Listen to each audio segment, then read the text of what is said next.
Welcome to Take a Seat, the Ashfords trainee podcast. I'm your host, Bella. Join me as I speak to members from each department at Ashfords, exploring trainee life within various seats.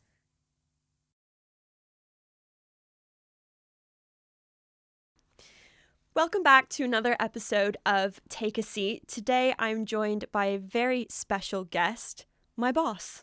Very special. Welcome, Toby, to the podcast. I'm so glad that you're finally gracing us with your presence. Well, I wasn't invited before now, thank you, Bella, so much for the invite. Big fan of the show. I've listened to the episodes so far. They've been fantastic. So hopefully the ratings will just continue to go up with my appearance. I'm sure they will. Or maybe not, but we shall see. Let's see what we end up talking about for the next however long I end up rambling on. No, it really is great to have you on the show. I appreciate it. For those who don't know Toby, which is shocking. If you've been on LinkedIn, you will know Toby. You will. Toby, why don't you introduce yourself and tell us a bit about how you've gotten to where you are today with Ashfords? Thank you so much. Yeah, so, where do I start? So I started in recruitment about 5 or 6 years ago, and in an agency recruitment, and then I joined Ashfords nearly 4 years ago now, kind of feel part of the furniture. So I've worked my way up to become talent attraction manager, so working closely with you, Bella, which of course is always a pleasure. And yeah, sounded a bit tongue-in-cheek there. No, not at all. No, it's a real pleasure. We work in a fantastic HR team, and our TA team is the best, of course, but it's always good fun. In terms of my role and what that includes, so my main day-to-day role is within recruitment, so Vienna recruitment is the biggest part of what I do. However, before you graced us with your presence, nearly 2 years ago now? Yeah, nearly two. A big element of my job was getting involved in the summer schemes and the trainee side. I never quite managed to do the seat moves and things like that, which Lucky you. Yeah, absolutely, yes. That's a bit topical at the moment, isn't it? But anyway, we won't dwell on that for too long. But no, a big part of my role was obviously overseeing the summer schemes, putting that all together. And the great thing about my job now is that I still get to be involved with that, still interviewing. I've kind of lost count of how many trainee interviews I've done now. But it's one of my favourite parts of the job. I think as much as we say, oh, it's a long day, we love it, don't we? So that's a big part of what I do. And yeah, anything recruitment at Ashfords, I've probably got my fingerprints on it somewhere. So yeah, I'm really delighted to be here. So thank you for finally giving in. No, I think it's great because, like you said, you do have that genuine kind of interest in keeping with the early career side of things, which I find really helpful. So obviously, as much as you say you're not super involved, you definitely are, which is, thank you. Yeah, brilliant. So hopefully my boss is listening.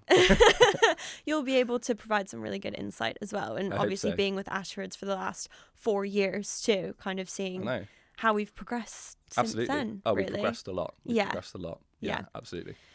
Bro, so this episode is going to involve a couple different things. We're going to speak a bit about some of our unspoken expectations, which I think is really interesting. The unspoken becoming spoken, Bella. Yeah, I know. So these are the kind of things that we wouldn't really put on the website. The things that we don't sort of usually explicitly say, but are definitely part of the process and things that we pay attention to when we're meeting candidates, interacting with people who we think, would you be a good trainee with us, essentially? Absolutely.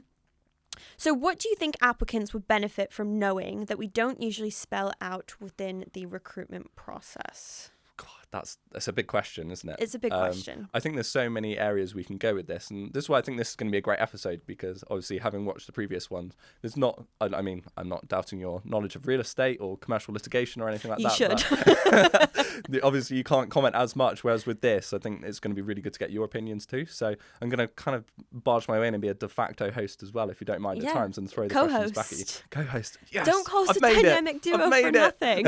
Absolutely. Ant and Dec who? But no, anyway, yeah, so I think one of the biggest things is, for me, that I just want to touch on, and I suppose it makes sense because it's about first impressions. So if you come to a summer scheme or if you're doing an interview with us, whatever you choose to do, it really is that the minute you walk through the door, we're not assessing you, of course. We're not looking at you thinking like, oh, that's a funny way to walk, or why are you wearing a suit like that? But immediately that first interaction with reception and our first interaction with you when we come in and say, hi, everyone, I'm Toby, this is Bella, come on through. It's really important that from that moment you greet us with a smile, you say hello. I know it sounds really stupid, but we've seen it so much, haven't we, where we get into the room and there's a couple of people there perhaps sometimes and you're like, have you come to the wrong place? And we get people are nervous, of course they are, it's a big deal, but I don't know what you think of that. No, I think that makes complete sense, because obviously you're walking into a room brand new, people that you've never met before. Yeah. So just like everybody's doing, you're taking everything in. Yeah.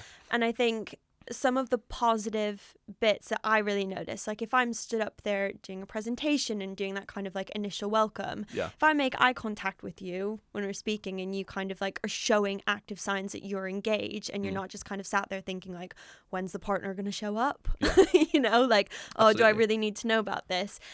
Just kind of showing that enthusiasm sort of like in the first instance is something that it sticks with you. You think, oh, they look really nice, they've given a smile then, it's the small things. And you touched on reception, which I love this one. And we do tend to actually tell people this in the summer schemes, as a firm, we interact with reception and facilities so much. I mean, they're absolutely integral to how we operate as a firm. Absolutely. Let's hope they're listening too. Yes, reception. Can we give everyone a shout out?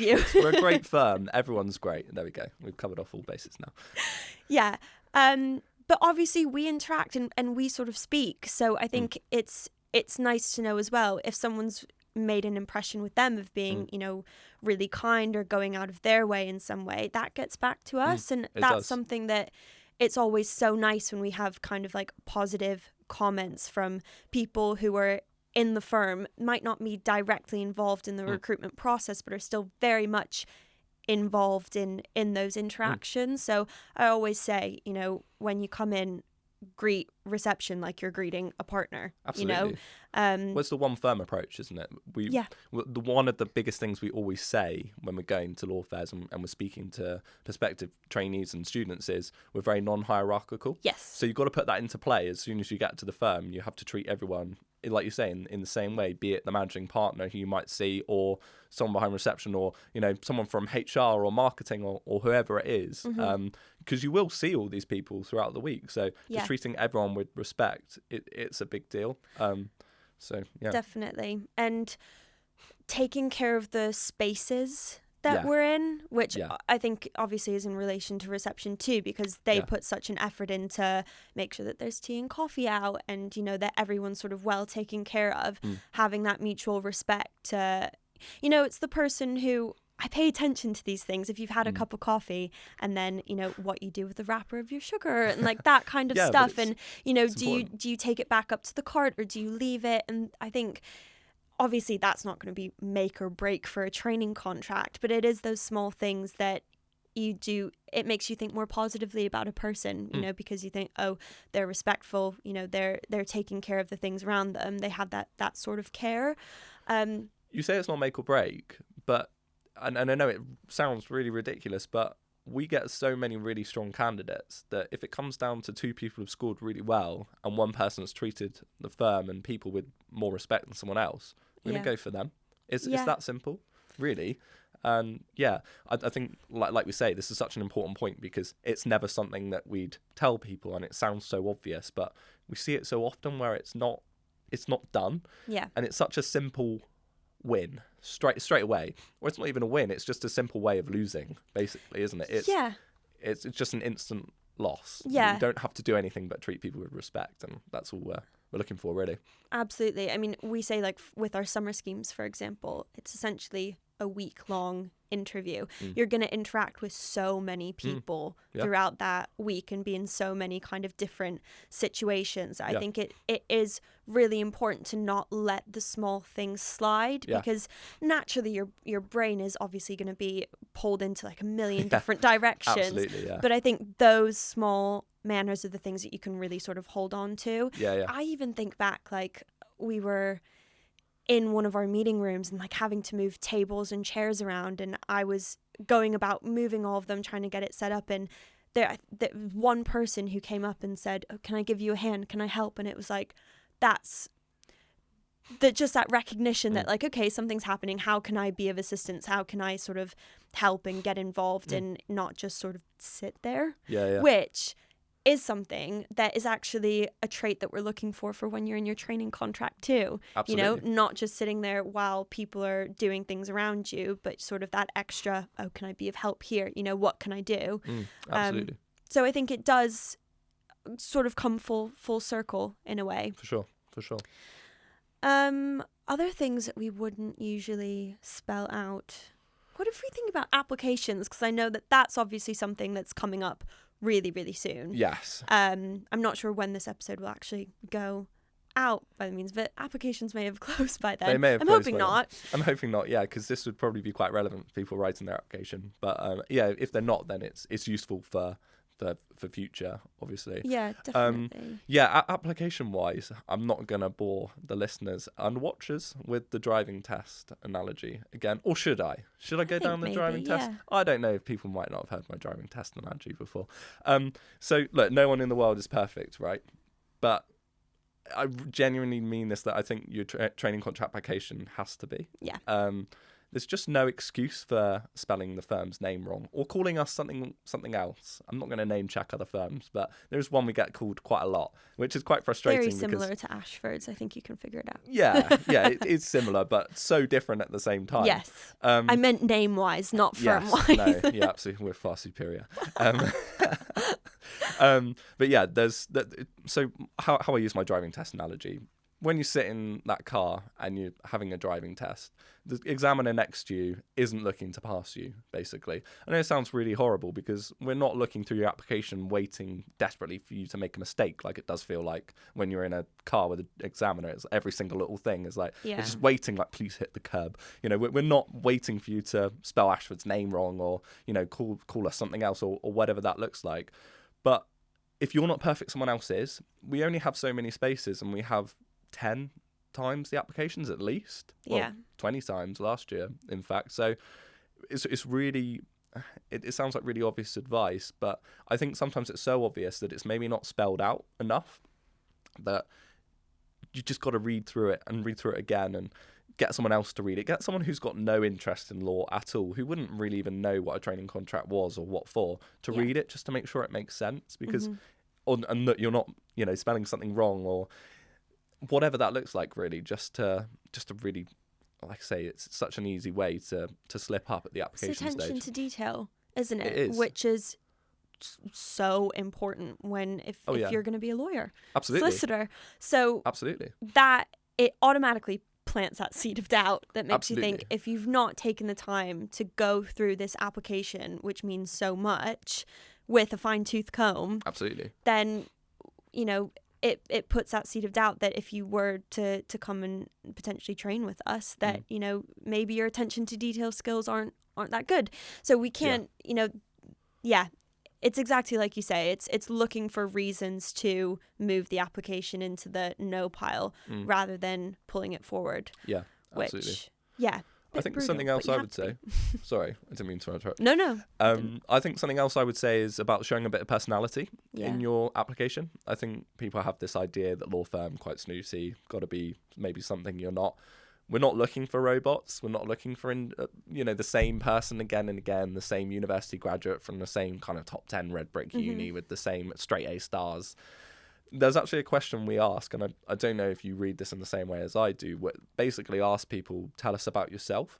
And I read so many that are like, I was top of the class in this, and I was head boy, and I did this, which is really great stuff. So please don't take that as me undermining it. And definitely still has a place in the application. It does, absolutely. Maybe in your work experience. Absolutely. But maybe not there.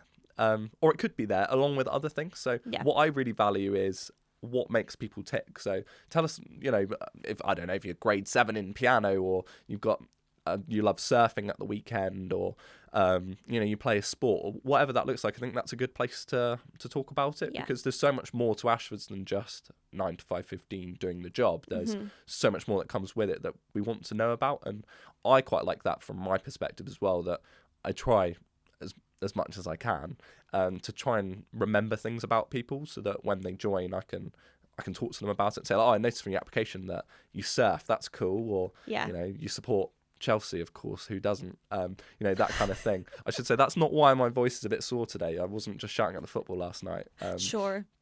It was, maybe partly that. But yeah, that kind of thing is actually is good to see. So yeah, I don't know how you feel about that as well. No, I completely agree. And I think you don't need to have 1,000,001 incredibly interesting hobbies, No. Like, people feel like you don't have to set this really high expectation of like, oh, I do Olympic level swimming and da da da. It's like, that's if it's the small things as well. It's exactly like you say, to be able to, when we do meet you in person, to know a little bit about the things that you enjoy doing and the person outside of just the written applications. We are well aware that your entire life is not law, getting a training contract. No. Like, you don't have to pretend it is. No, you don't have to pretend it is at all. I mean, you don't have to sit there saying, I just every night until midnight I read the Financial Times. I mean, like, come on, you're allowed to scroll TikTok. Yeah. I don't know what TikTok is, but you're allowed to. No, older generation. Older generation is cool for the kids. Yeah, I'm more about Instagram Reels. That's where I get all of my memes. Yeah, that says a lot. Thank you. We'll discuss that off camera. No, I think those are all really important things. Anything else that you would touch on in terms of the kind of like need to knows that we wouldn't really usually say? I guess it's perhaps more in the in-person side of things when you're coming in, maybe in the assessment, because we've touched on application, we've touched on summer scheme. Yeah. What about the assessment centre? Yeah, I think kind of circling back to treating everyone the same. One of the biggest things we have is when people in the interview, you'll be sat with a partner and a member of HR, and then it's as close to your heart as well. And you'll spend the whole hour interviewing, and I will ask the same, if not more, questions than the partner sat next to me. And the candidate will spend the whole time talking to the partner. And then it gets to the end of the interview, and the first thing the partner will turn around and say is either, what did you think? Because they see us a lot of the time as, you're the recruitment person, you're the expert, or did you notice that they were only looking at me? And they do find it just as frustrating as we do. And it's an instant turn off for us, really, isn't it? It's an instant because it'd be the same if you're sat with clients and you're only looking at, there was a couple and you're looking at one person. That's something we don't talk about that we probably should as well, because we're both interviewing you. HR aren't there just for the ride and to take notes. We're assessing you as much as the partner is. So, and also my entire work life is the training program. Absolutely, yeah. Is training contracts. You are the training person. Wow, I wouldn't go that far. But in terms of knowing the ins and outs of the sort of program itself, those are questions. It's just thinking about the kind of questions that they're going to be asking towards the end of it, the stuff that you want to know.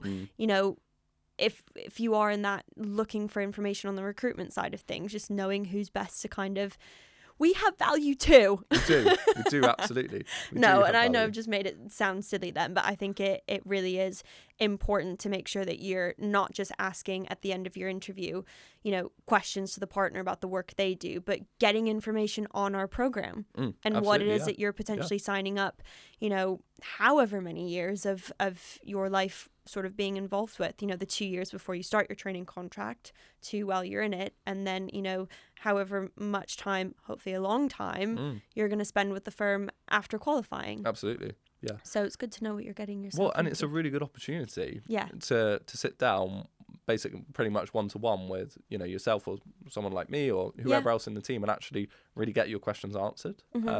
So yeah, I think that's it's maybe not such an unwritten thing, but it's something that a lot of people do that I think it's just an instant way of losing. There's no winner if you sit there and do that. So I think that's what I would say. Completely agreed. Cool. I'll move us on. If you think of anything, it's like, of course. Forgot to mention that. We'll circle back to it, because I feel like there are always some random things where you don't really think about it, and then they are the unspoken expectations, so they don't get spoken about a lot. Oh, very good. Clip that up. Cut that out. Okay, so You've touched a little bit on your kind of role within Ashfords. Yes. Obviously, you're more heavily involved in the lateral recruitment side, Indeed, taking yeah. care of our paralegal recruitment. Mm-hmm. Want to speak a bit more about people who may not be interested in going into the training contract right away, Mm-hmm. you know, maybe coming out of a law degree and are sort of thinking, what next? So how can someone secure a paralegal role, and what should they look for to decide whether it's the right step for them at the right firm? Mm-hmm. So I think this is something that's really important, and I will keep banging this drum for as long as I can. I think people finish university or get to their second year of university when they are eligible to apply for training contracts and think, I just need a training contract now. And I think more often than not, we probably see with second year uni students, they're just not quite ready. I mean, that's not the rule for everyone, but I think we do see it a lot of the time that they just need that extra time. And I think it's the same then when you get to third year and you think, oh, I haven't secured a training contract in second year, and maybe it feels like all of your friends have got one when really it's probably one or two. Everyone's got one, I just need to get something now. I think a lot of the time the people that just take the time, get a paralegal role, go and work for a firm, understand how it works, build some commercial awareness. We had to bring that up at some point, didn't we? And really get to know a firm and get to know how law works are more successful in their training contracts. You see it all the time where people start posting on LinkedIn about like, oh, I'm only 24 and I've qualified, and look at me, aren't I amazing? It doesn't really make much difference. No whether right you're timeline. 24 or 54, and you're qualifying is still a solicitor. It's still the same thing. So, for me, my advice to anyone would be, when you've finished university, get a paralegal role first. Not only to understand if law's for you, even because is necessary. Different in practice It and is. study. It is. Yeah. Well, I mean, ask our real estate colleagues. How often do we hear, "Oh, land law, I hate it," and then in practice, but yeah. But yeah, that would be my advice anyway. That's how I would do it. And I think from Ashford's perspective, coming and being a paralegal first and going through our internal route probably has its benefits. Yeah. Ultimately. Definitely, absolutely, because you're a known entity. Yeah. We can go to your supervisor and ask for that kind of feedback, and that glowing feedback might be the sort of thing that we say. Yeah, I mean, obviously, it's not fully relying on supervisor feedback, is it? But it definitely does help have an idea of how you kind think work on the day to day. Yeah. Well, and also you've got so many resources around you then, haven't you? Like, I think it's a great idea when you're applying for a training contract to reach out to trainees, reach out to current Ashfords employees. People are always welcome to reach out to us. It's more difficult because obviously we can't say too much because it's unfair. But with trainees, like it's a great way of reaching out and finding out more about the process. But if you're already working there, you're probably working with a trainee day to day. To have that information and pick up some insider information about like when you applied, what did they want to know, and how did they ask this is really valuable. So yeah, I agree with you. Kind of becoming a known entity, getting that experience behind you, and then going for the training contract. Then I think it's a fantastic way of doing it. In terms of when you're actually going through the recruitment process and looking at bringing a paralegal into the firm, what can someone do, whether it's on their sort of CV or in that initial stage? What can they do that would make you more likely to perhaps bring them in for an interview? Of course, yeah. So I think let's just put it how it is, right? That getting a paralegal role, getting foot in the door at a law firm is hard. I'm not going to sit here and say it's easy. If I had a magic formula for how to get your foot in and how we get asked all the time, don't we? How do I guarantee a training contract? If I had that answer, I wouldn't be sat here. I'd be sat on a beach somewhere, a millionaire. No, of course, I'd give it out for free. So, yeah, I love working here, so I'd still be here. But no, there's no kind of magic recipe. So paralegal roles vary a lot between firms and even for us between teams. So some teams, just through the nature of their work, we do require more experience than others. So there are some teams that are pretty set up that have quite large paralegal cohorts, that therefore we can take someone on kind of fresh out of university. Ideally, we like some experience in terms of like office-based experience, just because it's really different working from, I don't know, a supermarket or I worked at a clothes shop and then went and worked in an office, and it's really different. Yeah. I might be repping that certain clothes shop today. It's a great discount. Sadly, not anymore. But yeah, anyway, so it's very different. So if someone has that kind of office-based experience, that's great. That helps. Legal experience is obviously great, but getting legal work experience is really, really tough. Yeah. And it's not something as a firm that we can offer. So it'd be unfair for me to say to people, well, you don't have any work experience, therefore it's a no. Yeah. It helps. But obviously, the most important thing is it's small things you can pick out. So if you're applying for a role in real estate and you're listing some of your grades, I'd probably put in about land law, or simple things like if you're writing a little profile at the top of your CV, mention that you enjoyed real estate. Mm-hmm. If you lead in your profile with I've always been so interested in corporate law and I can't wait to be a corporate paralegal and applying for real estate, I'm going to think, well, what are you doing here? So it's really small things like that can set you apart. But I think the biggest thing that I would say to anyone is that you're not going to get the first role you apply for. You may not get the 10th role you apply for. You might not even get the 100th role you apply for, right? So it's hard, but one of the biggest things we look for in anyone is resilience. And we have trainees now that have gone through however many assessment centres and have at different firms or have gone for different things and come and trained with us and are now qualified and are absolutely fantastic. So it's sometimes just about picking up the nose before you get to that yes. So yeah, I'm not saying ping out your CV everywhere and hope it sticks, but know that you're going to get some knockbacks. So just keep going, because if I'd say to everyone, if you keep going enough and you keep trying, you will get it.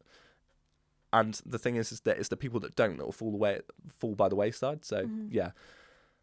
How do you feel about... That's my impassioned speech.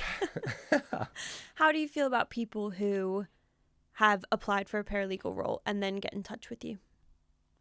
So in terms of like, what do you mean, sorry? Like maybe they send you a message on LinkedIn and say, hi, I've applied for this role. Just kind of like making that contact. Is that something that you view highly? Yeah, no, I don't mind that at all. Yeah.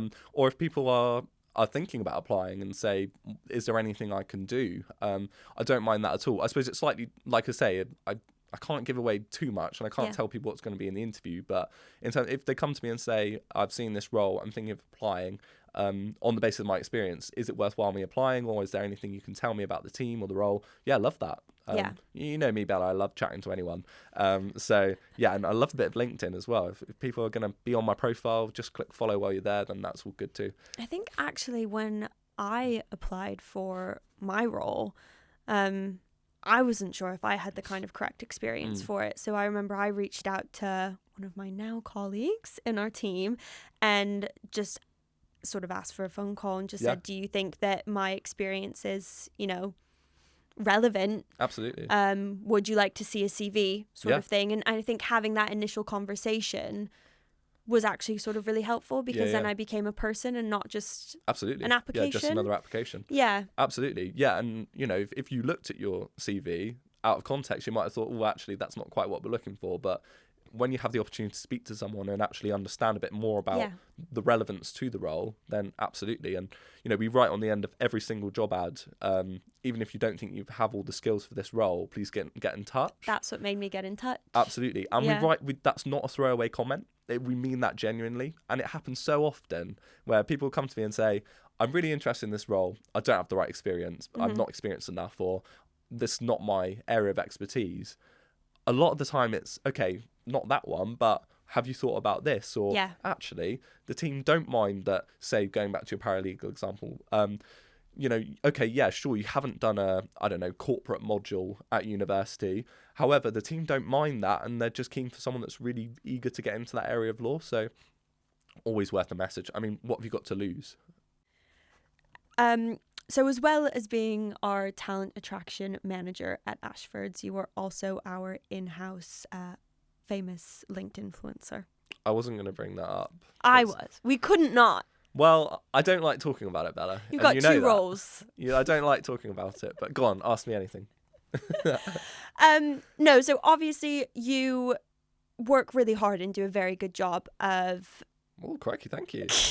I don't want to flatter you too much. Oh. of posting on LinkedIn and Yes. obviously letting people know sort of a lot about Ashfords, you know, the kind of work that we do, the firm itself, speaking about early careers opportunities. What does LinkedIn sort of mean to you? Everything. No, I mean, you're very kind to say I talk a lot about Ashfords and the work we do, because really it is just 50%. It's just your dog, actually, isn't it? It is. I should have Shouts to taken Magnum that if back. he's watching. He will be forced to watch. Yeah, no. So LinkedIn is super important. It's super important, I think, especially in law, to build a brand, basically. I'm quite lucky with LinkedIn because I quite enjoy kind of throwing out content about Ashfords, and it makes it easy that I'm either one of those sad or lucky people that I actually really enjoy my job and I really love what I do. So I find it really easy to talk about, and I love working at Ashford. So it's really easy to sell something you're passionate about and enjoy.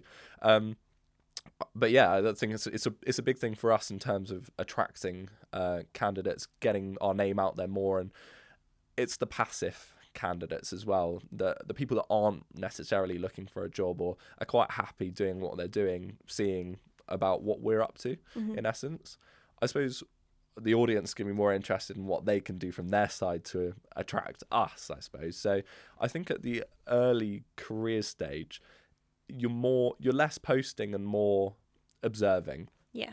If I was a trainee, or if I was going to be a trainee lawyer, the first thing I'd be doing is following every single firm I'm interested in terms of, you know, right across the board. And just that kind of thing of understanding what's going on is a great way. I'm going to say the word again. I'm sorry. Commercial awareness. It's a great way of building up awareness of what the firm's up to. Yeah. I think when you're going through applications, and I know we've touched on this, so I'm not going to go over it a lot again, but picking out details from LinkedIn can be really helpful, because we'll post about things on LinkedIn that wouldn't necessarily go on the website or wouldn't necessarily be published in the legal directories or anything like that. So little things like that you can pick up. We'll probably have snippets of the podcast on LinkedIn that won't necessarily make it. So there might be things that you pick up from there that are actually really important. And as we touched on in our previous question, you get the opportunity to connect with people like us who will be able to help, will be able to steer you in the right direction. So that kind of thing. So that's why I'd say it's important from my side. I wouldn't worry about, I can't speak for all firms. We don't look at social media. So we won't go on someone's LinkedIn and think, oh, they're really good, they're really active, therefore, you know, we therefore have to offer them a training contract. It doesn't quite work like that. But I follow a few people now that post quite regularly, and it's, I suppose, just a good way of keeping in people's mind. You know, I see one person post quite a lot, and I'm just like, oh, they're doing that. That's good to see that they're out there as well. And yeah, I think it's just it's a good.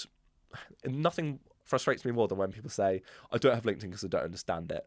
You don't have to understand it. Or they say, I don't have anything to post. You don't have to post.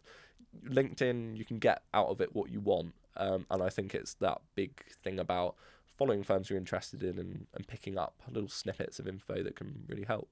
Yeah, and it's a difficult one, like when you're in university, for example, sort of, and say you are looking to post and you are kind of looking to start building those relationships and things and letting people know what you're doing. That's difficult in itself of of knowing, you know, are people going to care about what I'm doing? Maybe if I'm not in a corporate role sort of at the minute.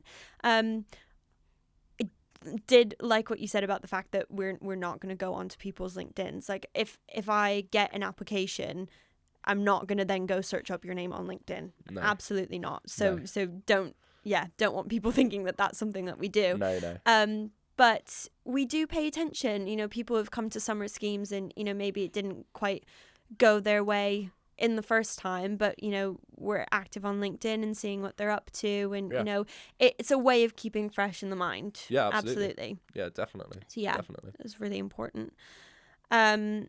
Just another point I would make as well, circling back to what I was saying about posting. I think people get really in their heads about, oh, I can't post anything that's not relevant to work. I remember when I first went on Facebook, on LinkedIn. It's going to come back to Facebook. And people would comment on people's things. You know, they post like a meme or a picture of their dog, and you get the angry LinkedIn police like, this isn't Facebook, you can't post that. I don't think that's true anymore. I think you can have the more... I think that's a big thing with the LinkedIn influencer rankings that have come in, is that now people just want to post anything that will get lots of engagement. I don't think you have to be so... If you're a student and you're not working in the corporate world, you don't have to worry about, you know, you can put throwaway things on there as well as serious things. Like, anyone that follows me will know that not every single post is super relevant to work. Probably more not relevant than are nowadays, but it's you just... always find the link somehow. I try. Yeah, somehow make the dog relevant to law. Yeah, you know, it's got to be done. But yeah, I think people get kind of too in their heads about, I can't possibly post that. The kind of thing I would be posting in terms of if I was at that level would be events you're going to, you know, shout about your success. I mean, if there's anywhere you're allowed to brag, it's LinkedIn. People love it. So, you know, anything like that, really. And you don't have to post all the time. You know, you don't have to think like, I've got to have a posting schedule. I've got to post 4 times a week at this time. Just say what you feel about things and people will interact with it and like it. So yeah, that's what I'd add on that point. I think just another thing as well with kind of the, I guess, younger generation is everyone's still trying to figure it all out. You know, if you're in university and you're seeing your friends posting on LinkedIn about all of these other accomplishments and things like that, like LinkedIn is a highlight reel too. Oh, absolutely. So not trying to get too caught up in the fact of, my friend just posted about getting an internship and and I'm just going to post about this. And it's like, don't compare yourself to other people because you're all in completely different courses and you never kind of know what someone's journey really looks like. So that's something that I always kind of find is you're looking through and it's like, oh my gosh, all my classmates have been so successful. And it's like, maybe they hate their job. You never know. So I think it's just kind of following your own path and you know, posting about your successes, whether you feel like they're big or small. Absolutely. No, I couldn't agree more with that. When I went to uni, a lot of my friends moved to London, got really big jobs in big corporates and all that. And there's a little old me working in little old Exeter. You can't make a career down here. And well, look at me now, I'm on a podcast. Look at you now. I don't think they've been on a podcast. So yeah, you know, it's like you say, I think you hit the nail on the head. It's a highlight reel. Yeah. People don't talk about all the applications or all the things they've done that haven't gone well. So yeah, you know, don't compare yourself to anyone anyway in life, but especially not in this. It's not conducive of anything. No. So we've spoken a lot about the kind of application process once you figured out the firms that you would like to apply for, summer schemes, assessment centre, but taking it all the way sort of back to the beginning, say first year university, how does somebody go about gathering information and figuring out how to get to that point? Sure. So once I've done my classic line of your first year, enjoy yourself, go out, get to sample the local bars. After that, because let's be honest, that's what you've got to do in your first year. Once I've said that, I think it's all about, like we say, following the firms you're interested in on LinkedIn and just getting to as many events as you can. A little plug for Ashfords here, but we run a first year Insight Day. We've done it for the last 2-3 years now. Yes. Which has been hugely popular, which has been fantastic. So if you are first year and you haven't applied, or we might miss the deadline now, but for next year, bear in mind. It's events like that you can go to and really get under the skin of the firm, if that makes sense. I mean, absolutely. Yeah, we do a little presentation, don't we? And then you get to meet some partners, you get to meet people across the firm, bit of lunch and everything like that. So it's a really good afternoon just to get to know people. It's all a part of, I guess, the journey. You know, those who we meet in that very sort of early stage, we do remember, and it's nice to kind of see that maybe an event that they interacted with in their first year has then caused them to apply, you know, when they do become eligible to. Yeah. I always tell first year students who come up to like law fair stands and things like that, first year is just about taking all the information in. Yeah. There's so much information out there, so much stress about the SQE and all of that, you know, figuring out firms and what it is that you want to do, what you're interested, what kind of law, all of that kind of stuff is a lot. So just sort of taking a step back and reaching out, paying attention to maybe some of the firms in your area or the firm where you may like to be sort of post-uni, and seeing what they're offering for those in different stages, because lots of firms they're going to offer a lot to sort of bring people in. So it's following along with those firms, trying to figure out the things that you value about a firm or that you want from your career is really, really important. And I think first year's a really good time to do that. Is don't worry too much about going out there and sort of, doing tons, but it's just trying to take it all in. Yeah, absolutely. You touched on career fairs there as well. Yes. I think we have to loop back to that because that's one of my favourite parts of the calendar. I love going to career fairs. And I've got a question for you now. So I'm growing into my co-host role here, Bella, if you don't mind. Brilliant. I think it's a good one for Take you the pressure off Oh, me. yeah. Do you want me to take the cards? I don't need the cards. It's all up here. So when we talk about career fairs, one of the things we get asked quite a lot is, or I'll get messages about it on LinkedIn, or people will even come over to us and say, I don't really know what to say when I'm at a career fair. Because it's quite daunting, isn't it? Like, we're quite scary. I'm standing there and, you're standing there with the trainees, and you might have someone that's really interested in Ashfords and they just think, oh, I don't know what to ask. So what would be your advice if someone's approaching you? What should they ask, and maybe what shouldn't they ask? Well, yeah, it's a tough one because I think back to my being first year university, and going to career fairs and things like that are really daunting. And sometimes I just didn't do it. I was too anxious to go. I'm going to be honest, I didn't either. That's why when people come up to me at a careers fair and they're even there, I congratulate them on their presence. Yeah, especially if you're first year too, because it's just like it's a lot to think about. It is. And oftentimes there's not a ton of preparation beforehand, so you do sometimes get people coming up to you saying, "What's Ashfords?" And it's like, where do I begin? Yeah. Because it's a law fair. You can tell that we're a law firm. We do so much, especially being full service. It's not an easy question to kind of to answer in that first bit. And there's so much to speak about as well in terms of all of the different things that we do, not just our legal work really. And so I think if you can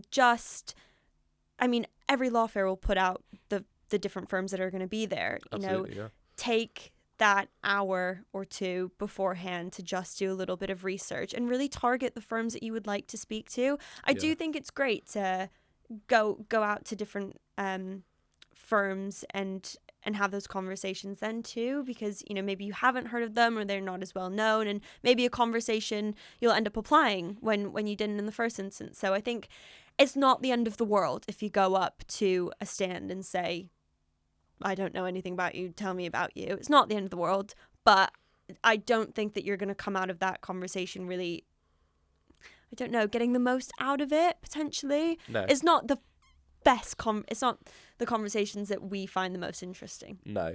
I think the best conversations when people come up and say, I've read about you online. I know you do this. Can you tell me more about it? Yeah. Because ultimately as well, you can end up wasting a lot of time speaking to us if your interest isn't something we do. So yeah, I think the what's an Ashfords is always a question that I find quite funny.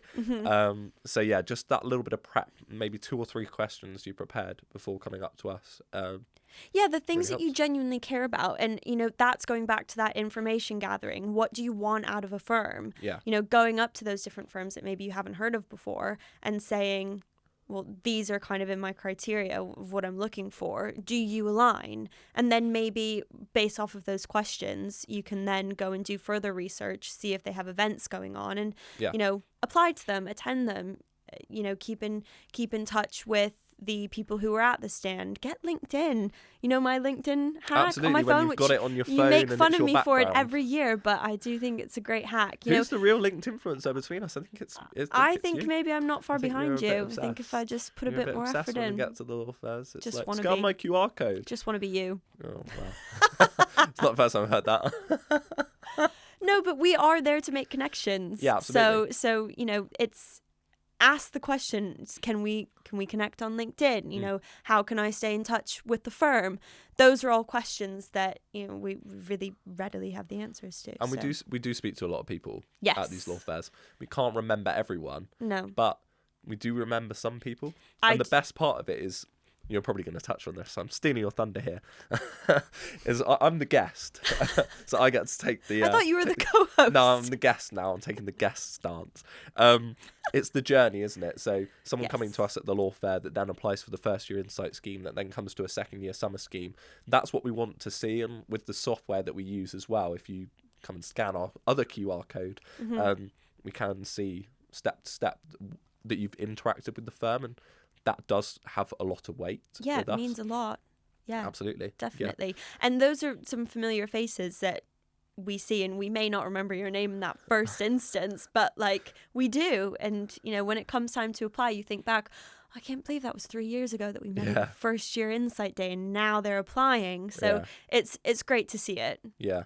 No, we have an example, don't we, of someone that came to our summer scheme last year, that came to our first year insight day, that saw us at a law fair, that's actually just been offered a training contract. And it's that kind of thing that it makes you feel good about what you do, and it makes us think it's worthwhile, and it does happen. So yeah, I think that's really important, definitely. Absolutely. And we love the law fairs. Yes, we do. But let's be honest, people just want to take the merch. I can't believe we haven't got any merch to show. I know. Yeah, just if nothing else. How are we a recruitment team with no merch right now? I know.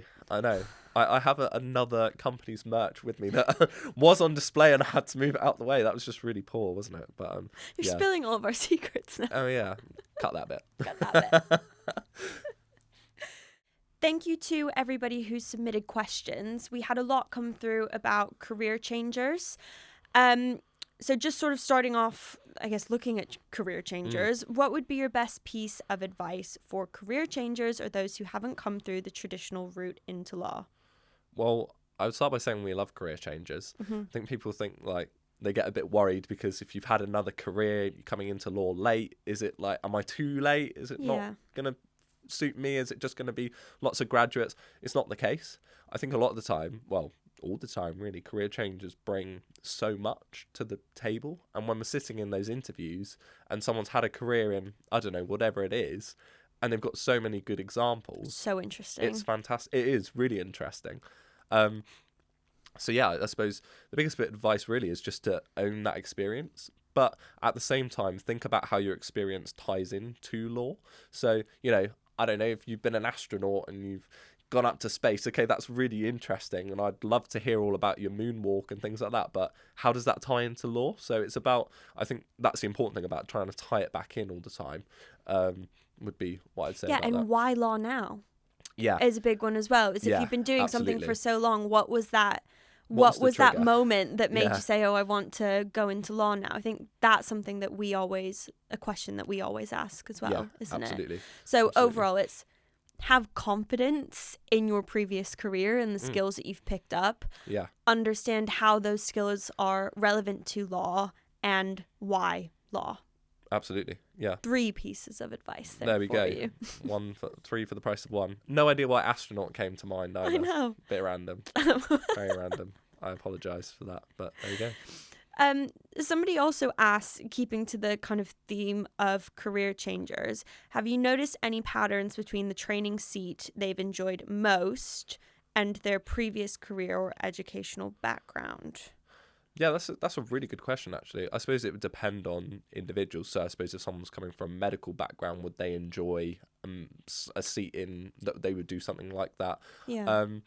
I don't know. I mean, as you know, Bella, first seats, we just allocate first seats however we can, ultimately. So I think that's a good opportunity for us to kind of pick up what people are good at and interested in. But it's such a personal thing that so personal. I think it's really hard to pin that on any particular place. I don't think there's any pattern. No. To be honest. No. I think it's completely... It also revolves around the reason of why are you moving away from that career, you know? So there's so many individual pieces tied up into it that no, I don't think... I mean, some people could come from the exact same career background and love a seat that somebody else hates. So I think it's really individual. Yeah, I agree. I guess even looking back at our previous episodes and the partners that we've had come on the podcast and their kind of roots into law as well, you know, even if they didn't come from a completely different career background, they had some expectations around seats that a lot of the time ended up getting sort of blown Yeah. out of the water, didn't they? Absolutely. I always love hearing those stories because they're always so funny. And we have it all the time with the trainees we have now, don't we? That we put them in a seat, you know, that maybe isn't their first choice, and they get to the end of it and they're like, I'm so glad you put me there, because that was fantastic. And our very own training principal was the same, but I won't say any more because that'll ruin a future episode, and I don't want to take away their thunder. It's always a brilliant moment, though. It's something so I revel in a lot, when it's like you tell them the initial where they're going in the first instance, and it's like you can tell that they hate you for it. Absolutely. In the nicest way. Obviously, everyone is still very good sports about it usually. But then you find out when they did, if they did enjoy it, which is a lot of the time, how much they actually really didn't want to go into that seat. And it's it's not till the end that they tell you. No, exactly. So I don't know how many times we've said it, but just keeping that open-mindedness. Absolutely. Yeah. Ashford's values. Absolutely.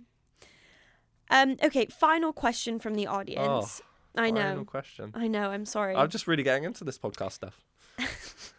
How does the firm support neurodiverse candidates or those requiring reasonable adjustments during recruitment or in the workplace? Well, I was so pleased we got this question because it feels very topical. In that just a few days ago, I was a big part of the webinar that we ran across Ashford. So we have various inclusion groups, one of which is our neurodiversity group, which I am a member of. We have various ways of supporting people at all stages across the firm, and within the training contract process in particular. So at the assessment centre, or within the application, we ask if people require any reasonable adjustments. And that we don't ask that as a throwaway comment. That really is your opportunity, or we want you to tell us what you need from us, because if people don't tell us, we can't help. So I suppose the most simple thing we do is offering extra time if people require it, or if you need to go in a separate room or a certain software on your laptop.